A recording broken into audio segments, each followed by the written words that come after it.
Vamos a seguir con la sesión, hoy que vamos mejor de tiempo que ayer, y es verdad, es que esto pasa siempre, siempre se nos va el tiempo. Y bueno, la verdad es que me ha encantado la conferencia del exalumno nuestro de Solaria, muy motivacional, la verdad, y siempre es una inyección de energía, ¿no?, cuando te vienen y te cuentan estas cosas.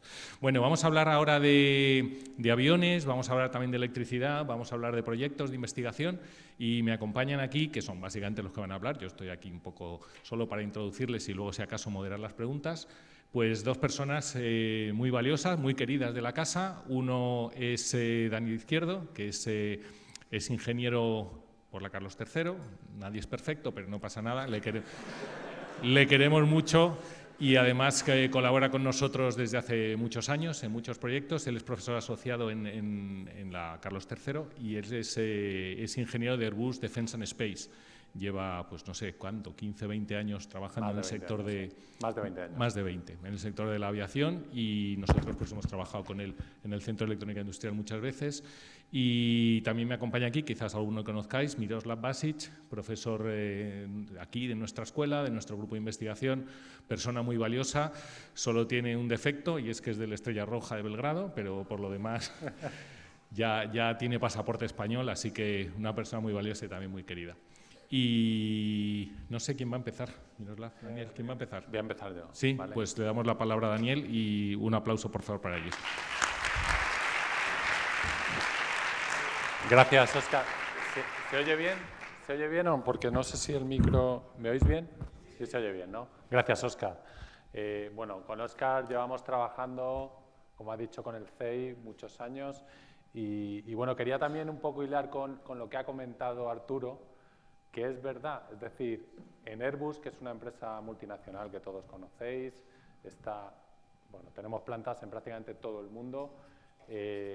Cuando salen los ingenieros españoles a las diferentes plantas, parece que vamos a ser menos que a lo mejor los franceses, los alemanes, los que están en China o los americanos, pero no. O sea, los ingenieros españoles dentro del grupo Airbus están muy valorados. Tanto los estudiantes de aquí de la Politécnica como de las Carlos III, la Universidad Politécnica de Valencia, Universidad de Oviedo, es decir, hay muy buena valoración. De hecho, la persona que lidera este consorcio es un ingeniero de Oviedo que está trabajando en Irlanda, en Collins Aerospace, es decir, una empresa de nivel internacional, origen americano, bueno, pues el que lidera este proyecto es de Oviedo, ¿vale? Lo digo para que, un poco ligando con el mensaje de Arturo, que os lo tenéis que creer, porque la verdad que en España se forma muy bien y tenemos una calidad muy alta en la educación, ¿vale? Esperemos que no se pierda, ¿verdad? Entonces, yo os he traído un vídeo para que veáis un poco en lo que estamos trabajando hoy en día en Airbus.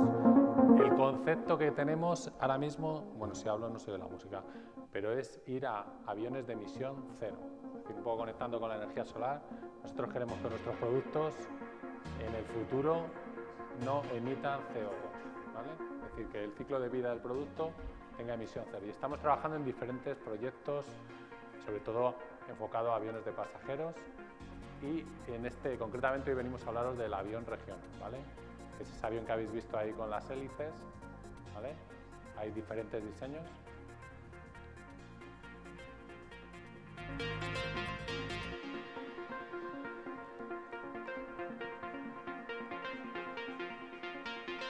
¿Veis? El objetivo que queremos es que estos aviones entren en servicio en el año 2035. ¿Y para eso qué hacemos? Pues internamente lanzamos un montón de proyectos, es decir, tenemos diferentes proyectos tecnológicos donde colaboramos con diferentes centros universitarios y además tenemos la colaboración de lo que es la Unión Europea. Eso que le decían que no te vamos a dar dinero a Solaria porque nos lo están dando a nosotros. O sea que bueno, que sí que es verdad que hay sectores que están más apoyados, el automóvil, el aeroespacial, y otros empiezan a estar apoyados. Pero bueno, nosotros también tenemos que hacer lobby para que la Comisión Europea nos apoye. Entonces, ahora mismo estamos trabajando en un proyecto enfocado al avión híbrido regional, es decir, un poco parecido al coche híbrido que conocéis todos, pues un avión que tendría parte de motor de combustión y parte de motor eléctrico. En estos proyectos, apoyados por la Comisión Europea y concretamente por el programa Clean Aviation, pues bueno, ahí veis todas las empresas internacionales que están. Está Collins, Están empresas como Safran, Thales, Airbus, que ya, no sé si os empiezan a sonar, no sé si alguna de estas ya la conocéis, aparte de Airbus. Bueno, pues Airbus es uno de los que lidera este consorcio y hacemos la figura de el que integra todos los sistemas en nuestra plataforma, ¿vale? Y muy importante, estos consorcios al final necesitan de la innovación de los centros tecnológicos y las universidades, como por ejemplo centros tecnológicos como el CEI, universidades como la Politécnica, la Carlos III, Universidad de Granada, y también tenemos universidades en Polonia, Universidad de Nottingham, en UK. O sea, hay un montón de centros de investigación en los cuales trabajan estudiantes que están haciendo el doctorado o acaban de terminar la carrera, que también colaboran en estos proyectos. Es decir, que es una manera muy buena de entrar en contacto con la industria y al final se generan un montón de sinergias empresa-universidad, ¿vale? Porque en la empresa muchas veces estamos en el día a día y las novedades pues nos las cuenta gente como Miroslav, que está leyéndose los papers del último día que acaba de sacar el MIT. Entonces él dice, oye, ¿y si probamos esta tecnología? Y entonces en la empresa decimos, oye, muy interesante esta tecnología, ¿vale? Un poco porque que tengáis una visión de lo que nos gastamos en este proyecto. Como no son los 2.000 millones de Solaria, pero bueno, están muy bien. Para un proyecto de distribución eléctrica, ahora mismo, para que os hagáis, el total son 68 millones. Hay más de 37 partners, entre empresas casi todas europeas, y tenemos 11 países participando en este proyecto. Es decir, es un proyecto bastante ambicioso y lo que queremos conseguir, bueno, pues la verdad que lo merece. Vamos a desarrollarlo durante los próximos 3 años. Hemos tenido el kick-off, lo que es la reunión de lanzamiento, en enero y terminaremos en el 2025. Aquí veis un poco el footprint, el mapa de la participación de las diferentes empresas que tenemos. Entonces, bueno, tenemos industria, un 73%, pequeña y mediana industria, un 8%, y luego lo que serían todos centros tecnológicos, donde están principalmente universidades y pequeños institutos de investigación. Bueno, pues veis que es un 20%, que es un número muy importante, ¿vale? Y sobre todo, lo importante, el 25% del dinero que nos da la Comisión Europea va a esos centros de investigación. Es decir, que su aportación es un cuarto del proyecto, ¿vale? En lo que es el funding que reciben de la Comisión Europea, ¿vale? Y bueno, principalmente veis que hay mucha participación de países como Francia, Alemania, España, UK, Irlanda, son los principales. Y aquí os muestro un poco el concepto, ¿vale? Lo que queremos hacer. Esto es el concepto aplicado a lo que sería un avión en la cual tenemos una propulsión distribuida. Ya no es el típico avión con 2 motores, sino que tenemos pequeños motores eléctricos que empujan el avión, ¿vale? La ventaja de esto principal, bueno, pues que son motores que ya no emiten, ¿vale? Y además tenemos la capacidad de controlar y gestionar la energía de una manera más eficiente que como lo hacen actualmente los motores de combustión. Entonces veis que hay una turbina de gas con un generador que genera la energía, además se apoya en una batería y mediante la gestión de la energía somos capaces de alimentar en todas las condiciones de vuelo. Veis en el despegue que la batería se descarga entregando energía a esos motores junto con la turbina de gas y el generador, ¿vale? Ahí hay un pico de energía. Y cuando llegamos al modo crucero, esa energía se repone en la batería de manera que los motores se pueden gestionar dependiendo de la condición de vuelo, entregando o recibiendo energía, ¿vale? Eso con un motor de combustión no lo puedo hacer, no soy eficiente. Con el motor eléctrico sí soy eficiente. Este es uno de los conceptos. Veis aquí, estamos descendiendo, los motores eléctricos están entregando energía a la batería, es decir, estoy almacenando energía. Muy parecido no sé si alguno de vosotros tenéis coche eléctrico, pero es un concepto muy similar. Nada, aterrizaría con la batería cargada y ya preparado para el siguiente vuelo.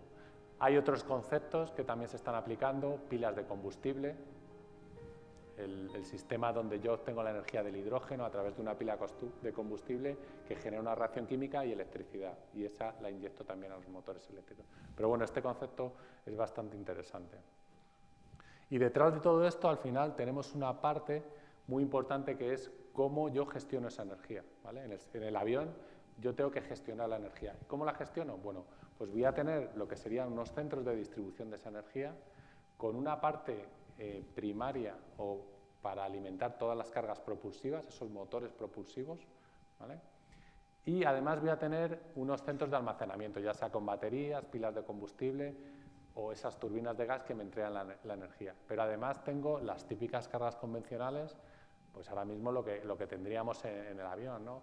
El sistema de mandos de vuelo o sistemas de aviónica o sistemas mecánicos, hidráulicos, electrohidráulicos, todo eso lo tengo que seguir alimentando, las cargas no propulsivas. Y para eso necesito meter una tecnología que me permita adaptar los niveles, ¿vale? Porque en la distribución primaria yo voy a tener unos niveles de potencia muy superiores a lo que yo tengo a lo mejor para esas cargas convencionales, ¿vale?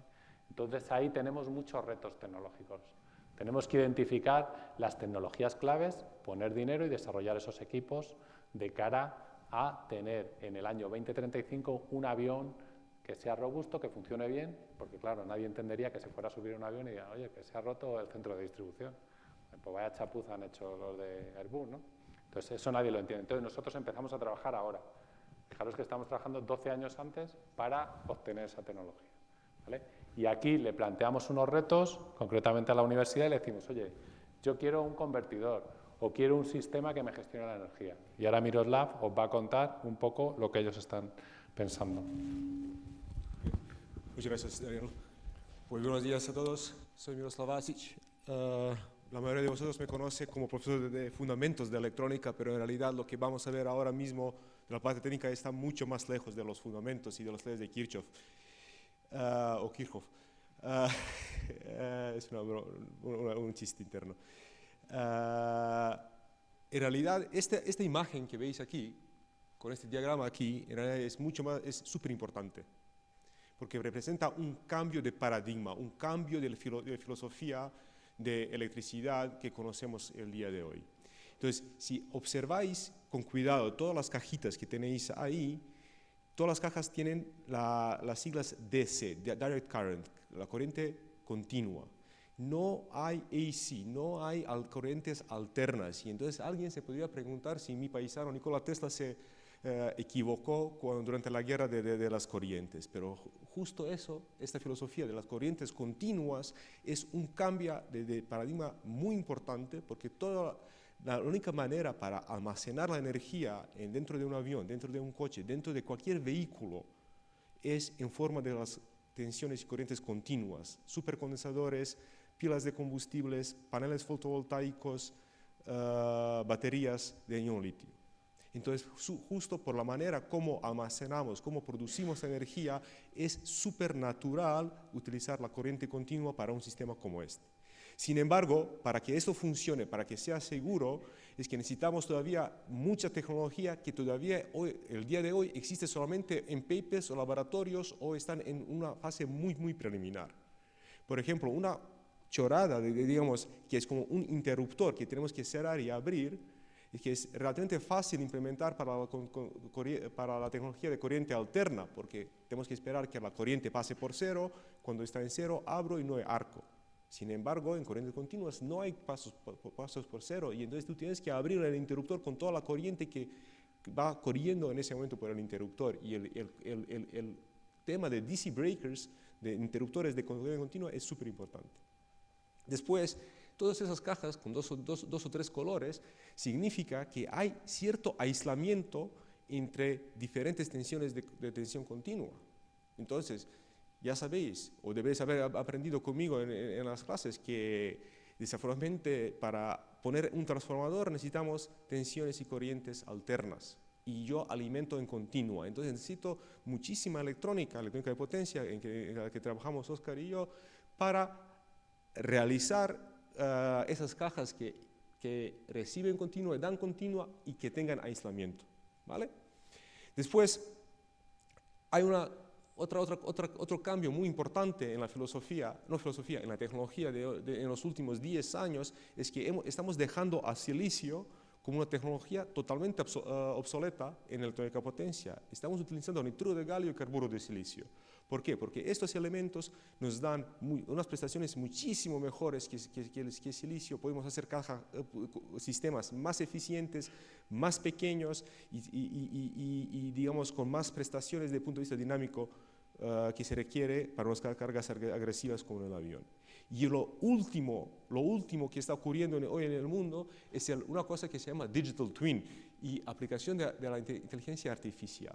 Entonces, muchísimos sistemas que son difíciles para, digamos, convalidar, porque hay que construirlo, hay que hacer pruebas durante meses o años. Entonces, lo que nosotros queremos y intentaremos dentro, justo en este proyecto, no nosotros, sino unos partners nuestros, es hacer un digital twin de ciertos sistemas en el avión. ¿Para qué? Para, digamos, emular, probar el sistema en un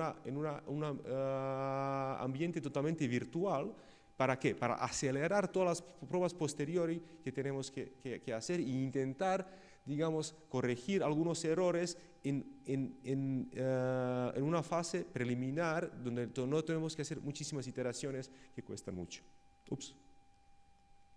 Entonces, la pregunta es si estas ideas aquí que tenemos y que vamos a tocar en este proyecto son las ideas de la X-Technology Ideas, como las tecnologías X, como lo llaman.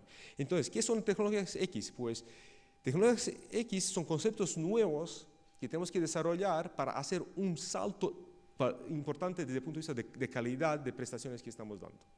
¿Vale? Si observamos, por ejemplo, qué es lo que estaba ocurriendo en la historia de electrónica potencia, es que vemos que siempre, después de unos 15, 20, 30 años, dependiendo de la velocidad de desarrollo del tecnológico, algo ocurría que cambiaba el paradigma de diseño, que cambiaba la calidad de nuestros diseños. Entonces, por ejemplo, cuando yo empecé mi tesis, el digital power y dispositivos de nitruro de galio y carburo de silicio entraban en juego, y esto es lo que estamos viendo. Todos los resultados en los últimos 10 años son gracias prácticamente a esta tecnología nueva. Pero ahora la pregunta es, ¿qué es lo que trae como el siguiente salto importante? Y entonces nosotros, como investigadores aquí en la UPM, es que no solamente en la UPM, en el mundo en global, es que estamos apostando por estas ideas, por semiconductores nuevos, por control digital, diseños avanzados, topologías más sofisticadas. ¿Por qué? Porque nuestro trabajo es proponer algún concepto nuevo.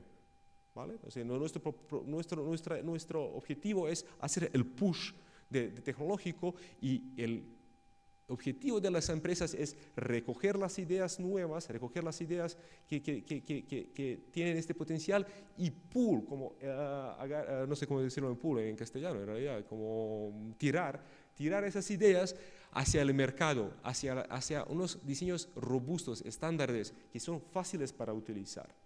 Entonces, esta simbiosis entre mis ideas y la posibilidades de la industria es una cosa necesaria. Necesitamos unos a otros, porque es la única manera para que podamos cambiar el mundo, como Arturo decía.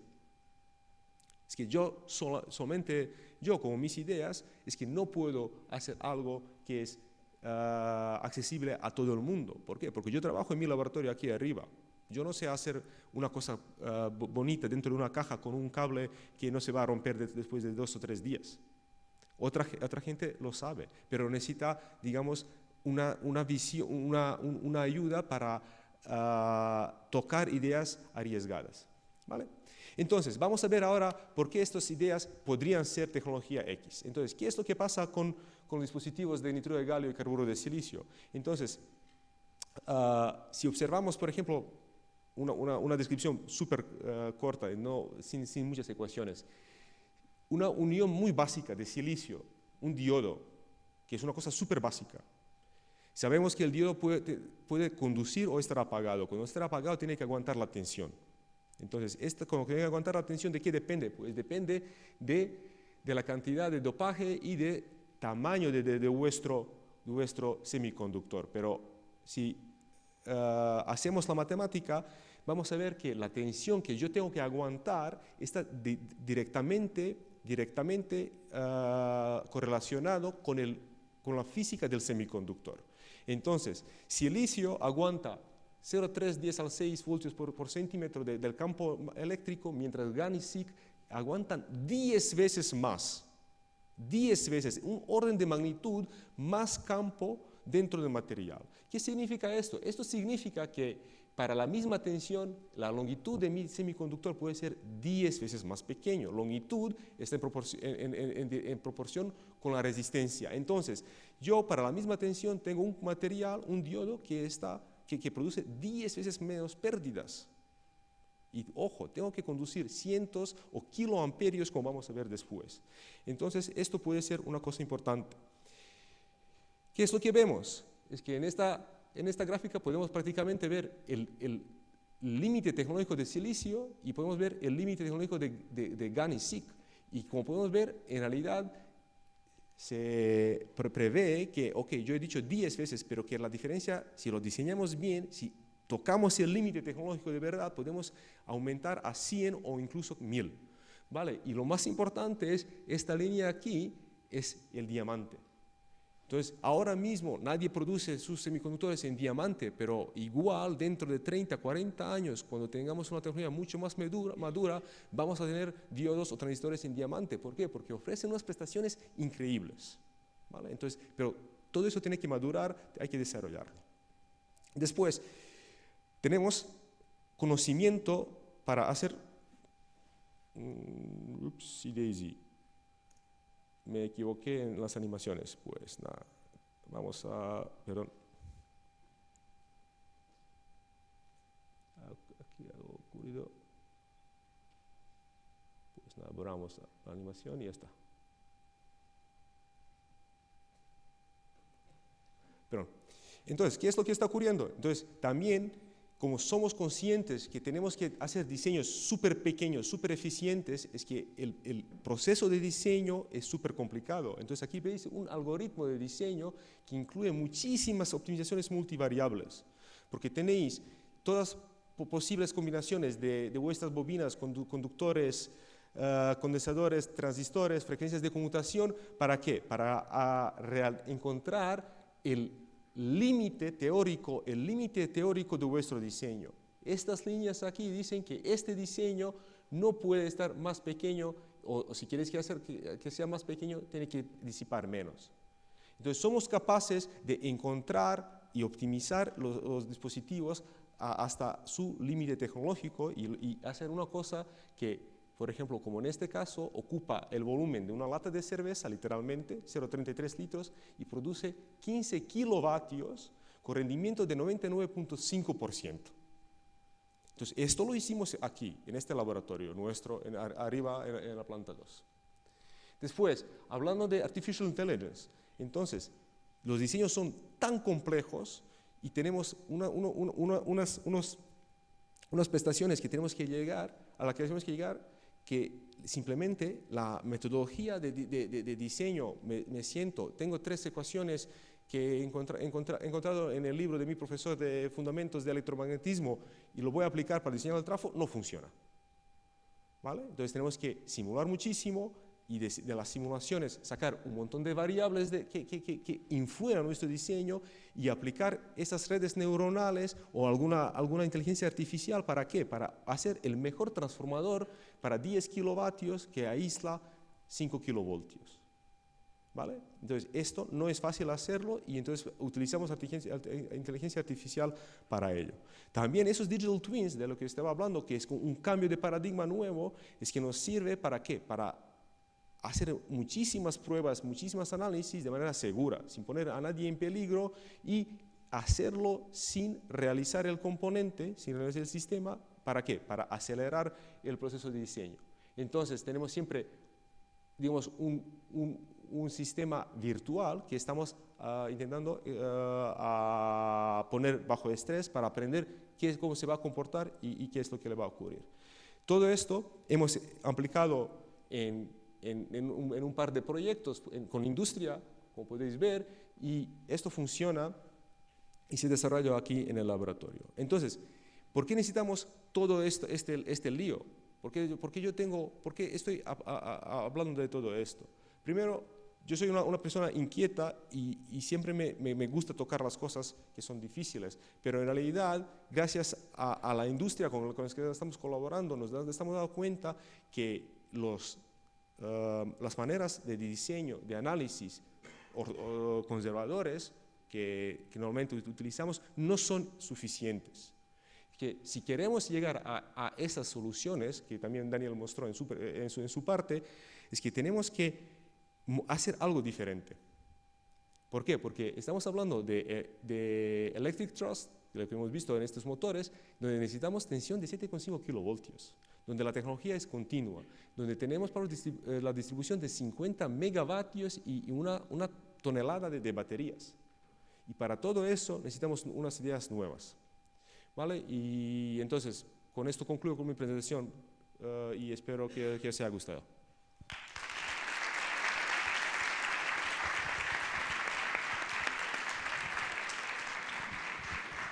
Muchas gracias, Daniel, Miroslav. Voy a abrir turno de preguntas, pero voy a hacer un comentario. Me ha gustado mucho lo que has contado, que a lo mejor nosotros lo vemos evidentes, pero a lo mejor por los más jóvenes no lo ven tanto, y es, has comentado, dices, podemos tener una idea en el laboratorio, la probamos, a través de un proyecto la demostramos, somos capaces de llegar hasta aquí, hacemos prueba de concepto. Y luego vienen las empresas que cogen esas ideas y las ponen, las hacen realidad, como lo que os ha enseñado Daniel, ¿no? Pero yo creo que hay un gap ahí entre medias que es un poco difícil de cubrir por algunas empresas, no digo Airbus, no es el caso de Airbus, pero hay muchas que sí, y también es muy difícil de cubrir por centros de investigación o universidades, como es nuestro caso, ¿no?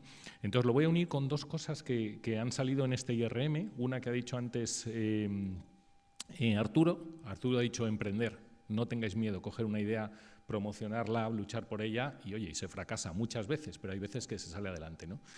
Y lo uno con otra cosa que dijo ayer Belén Linares de Acciona Energía, que no sé si estuvisteis algunos aquí, seguramente sí, que ella lo que dijo en su empresa, lo que hacen es una innovación abierta, es decir, no tienen un departamento de I+D como tal, bueno, tienen un departamento de I+D, pero no hacen los desarrollos, lo que sí hacen es asociarse con startups en pequeñas empresas que generan una idea y trabajan con ellos para desarrollarla.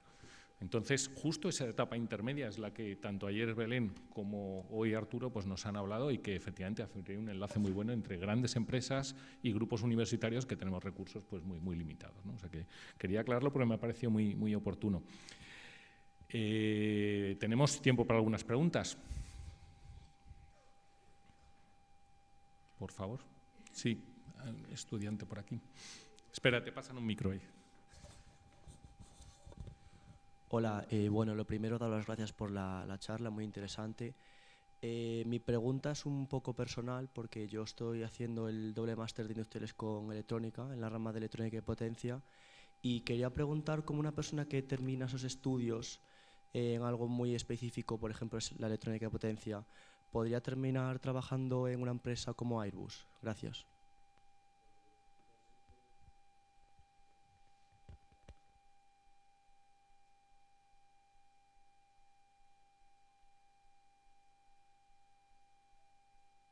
¿Quieres te cuento mi caso personal? Yo, bueno, Óscar lo sabe, yo mi especialidad es ingeniero industrial, especialidad electrónica y especialmente electrónica de potencia. Vamos, yo he ido a congresos con Óscar, al APEC, tal. Es decir, Airbus, en su tecnología y concretamente en el avión más eléctrico, no necesitamos que también ingenieros aeroespaciales. Es decir, a nosotros, concretamente, por ejemplo, en nuestro departamento del área de eléctrica, lo que buscamos es un perfil industrial, electrónico. Es decir, en Airbus hay todo tipo de perfiles, desde telecomunicaciones. Estos aviones llevan unos sistemas de comunicaciones también, sistemas de aviónica. Es decir, el perfil de electrónica de potencia es muy demandado en nuestro caso. Es más, nosotros ahora tenemos carencia de gente, que luego yo diré un correo también para que mandéis allí. Pero que sepáis que la previsión para Airbus España es de incorporar a 1000 personas. Y muchos de ellos van a ser ingenieros. Es decir, vamos a necesitar muchos ingenieros para los retos que tenemos en el futuro. Y en tu caso, con doble máster electrónica de potencia, yo te animaría a que echaras el currículum. Es decir, tu perfil es muy querido, no solo en Solaria, sino en Airbus, ¿vale? Nada. ¿Más preguntas, por favor? Sí.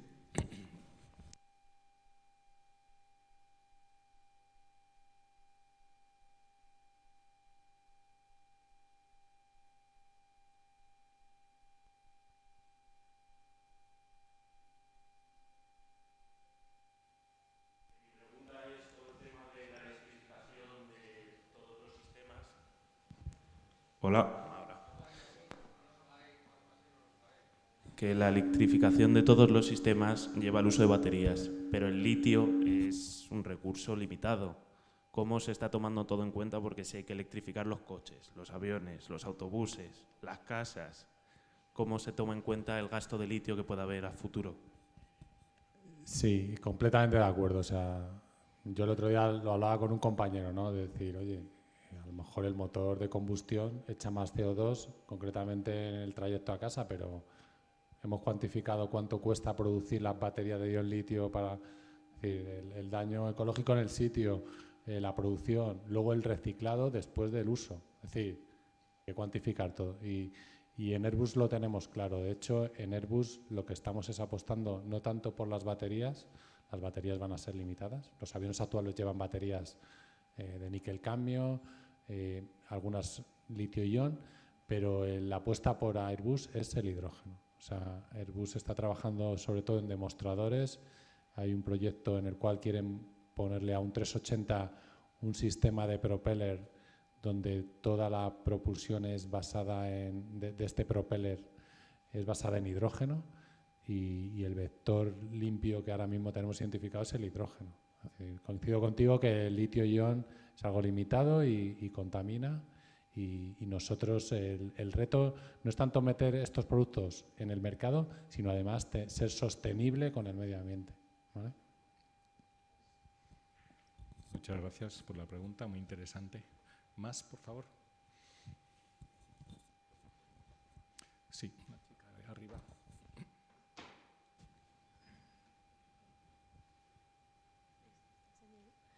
Hola, buenas.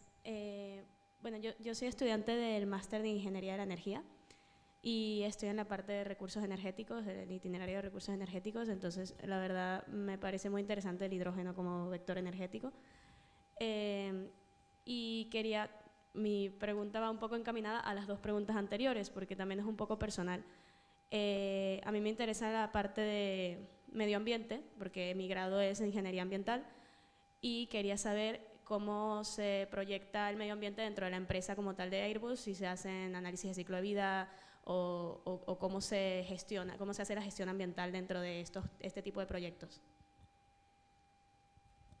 Bueno, concretamente en este proyecto, que se llama el proyecto ECATE, tenemos un Work Package dedicado, o sea, una actividad, lo que sería una tarea completamente al Life Cycle Assessment, donde lo que hacemos es el análisis de ciclo de vida del producto desde que se crea el equipo hasta que se recicla. Y ahí se cuantifican cosas como si alguien tiene que traer un equipo desde Portugal a España, los kilómetros que haga de transporte, eso penaliza al equipo y se tiene en cuenta desde el punto de CO2, ¿vale? Eso a nivel de lo que sería el desarrollo de los nuevos sistemas de electrificación. Es decir, que se tiene en cuenta mediante modelos, como ha comentado antes Miroslav, y además comentarte que aparte de los proyectos donde se tiene en cuenta todo esto, a nivel de la empresa, pues yo por ejemplo esta mañana he recibido un correo en el cual me decían los hitos que la empresa ha logrado a nivel de reducción de emisiones de CO2, reducción de consumo de agua, de consumo de electricidad, del año pasado, es decir, los hitos que se marcó la empresa de reducir el 6%, el 10%, todo eso lo han cuantificado en el año 2022 y nos mandan un correo de cómo estamos. Si se ha reducido la emisión de plásticos. Nosotros antes en el comedor, por ejemplo, teníamos botellitas de plástico. Pues llegó un momento que pusieron unos sistemas dispensadores de agua y el vaso, ya está. Y dejamos de producir botellitas de plástico, que yo siempre he preguntado, oye, ¿y por qué tanta botella de plástico? Bueno, pues un día lo cambiaron. Es decir, que hay una preocupación medioambiental a todo nivel y tenemos un objetivo como empleado de sustainability. O sea, que hay. Y en el hidrógeno concretamente hay otros pilares, no solo dentro de Clean Aviation hay una parte que es el ECATE, pero bueno, dentro de actividades transversales a nivel del programa Clean Aviation, que es muy amplio, hay pilares solo dedicados al hidrógeno. El hidrógeno en la aviación, ¿vale? Y hay proyectos similares a este, con consorcios de muchas empresas, donde Airbus también participa, y enfocados sobre todo al hidrógeno para aviación sostenible, ¿vale? No sé si he respondido a tu pregunta. Muchas gracias. Una pregunta más, rápida, si puede ser, por favor.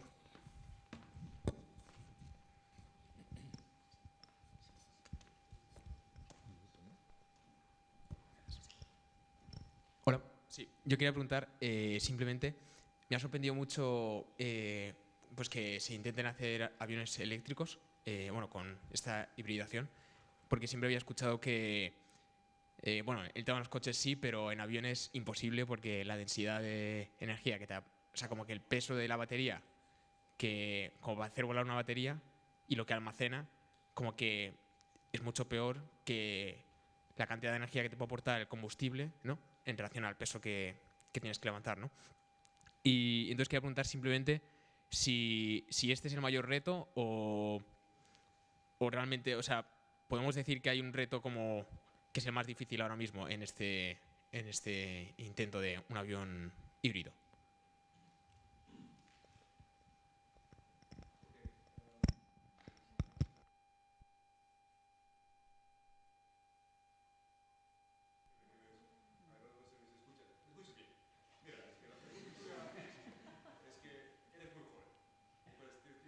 ¿Por qué? Ahora, yo te voy a responder con otra pregunta.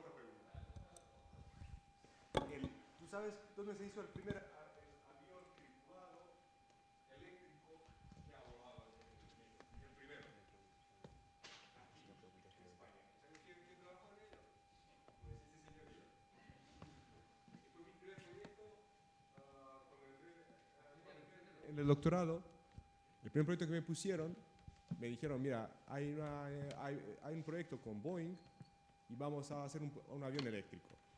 Y había una batería, había una pila de combustible, había un avión pequeño, un piloto suficientemente muy valiente, para decir otra cosa, para meterse en este avión y despegar con él. Entonces, si buscas en YouTube, hay este vuelo del piloto. Entonces, esto ya se ha hecho, ¿sabes? Como no es el reto en sentido repetirlo otra vez. Es que el reto es hacerlo a esta escala que Daniel ha mostrado. Hacer una cosa de no sé cuántos megavatios y claro, es que cambiar desde la tecnología, porque todo lo que se hizo en este momento ha sido con la tecnología de estado de arte. Es que los módulos de continuo a continuo se compraban, no se desarrollaban. Ok, se compraban los mejores que existían, pero yo apuesto con el conocimiento que tengo hoy en día que se podría haber hecho mejor. Que había otras cosas que se podían haber solucionado de otra manera, seguro. Que podríamos haber hecho algo más eficiente, sin ninguna duda. Y para que sea más eficiente, la tensión tiene que subir. Porque estamos trabajando, no sé, con 300, 400 voltios, que es una tensión muy baja para las potencias que queremos ahora mismo. Entonces, no es el reto, al menos en mi opinión, tener solamente la batería. La batería se puede producir o pila de combustible que puede dar tantos megavatios o no sé qué. Es que tienes que hacer que todo pueda funcionar como un conjunto, que no falle, que sea robusto, que, no sé, que te dé prestaciones mucho mejores de las que tienes ahora mismo para que tú puedas apostar por esa tecnología sin ninguna duda cuando llegue el momento. Sí, en el fondo yo por apuntalar un poco la respuesta, o sea, yo creo que no es tanto que parecía imposible que un avión pues fuese eléctrico. Bueno, ya nos ha contado Daniel que ya van a ser híbridos y acabarán siendo totalmente eléctricos. Se hizo esa prueba de concepto eléctrico antes en un avión más pequeño, otra escala, pero es que las tecnologías van evolucionando. Entonces, lo que hoy nos parece imposible, pues se va a conseguir dentro de 10 años. Miroslav lo ha dicho con los semiconductores. Yo cuando hacía mis proyectos ahí en el laboratorio, los semiconductores eran de silicio. Ahora los que usan ellos, porque yo no investigo ahora, me dedico a otras cosas, son de carburo de silicio o de nitruro de galio, que yo no los he usado. Y seguramente si alguno de vosotros se mete en esto, pues dentro de 10 años use de diamante, ¿no? Entonces las tecnologías cambian, ya sea porque son más eficientes, porque tenemos que luchar contra la contaminación, para respetar el medio ambiente, etc. Entonces, pues al final va llegando a todo. Cosas que parecían tan difíciles como esta, pues acaban llegando, ¿no?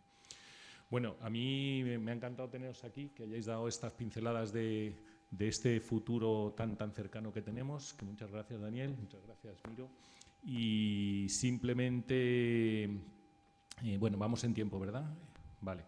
Pues nada, agradeceros a todos que hayáis estado aquí. Creo que ahora hay un Kahoot, ¿verdad? ¿O no? Ah, el Kahoot es después. Vale, pues simplemente, si alguno de vosotros está interesado en algunas de las cosas que estáis viendo en este IRM, pongo por ejemplo a Miroslav, porque me es muy cercano el ejemplo, todo lo que ha puesto me es muy familiar.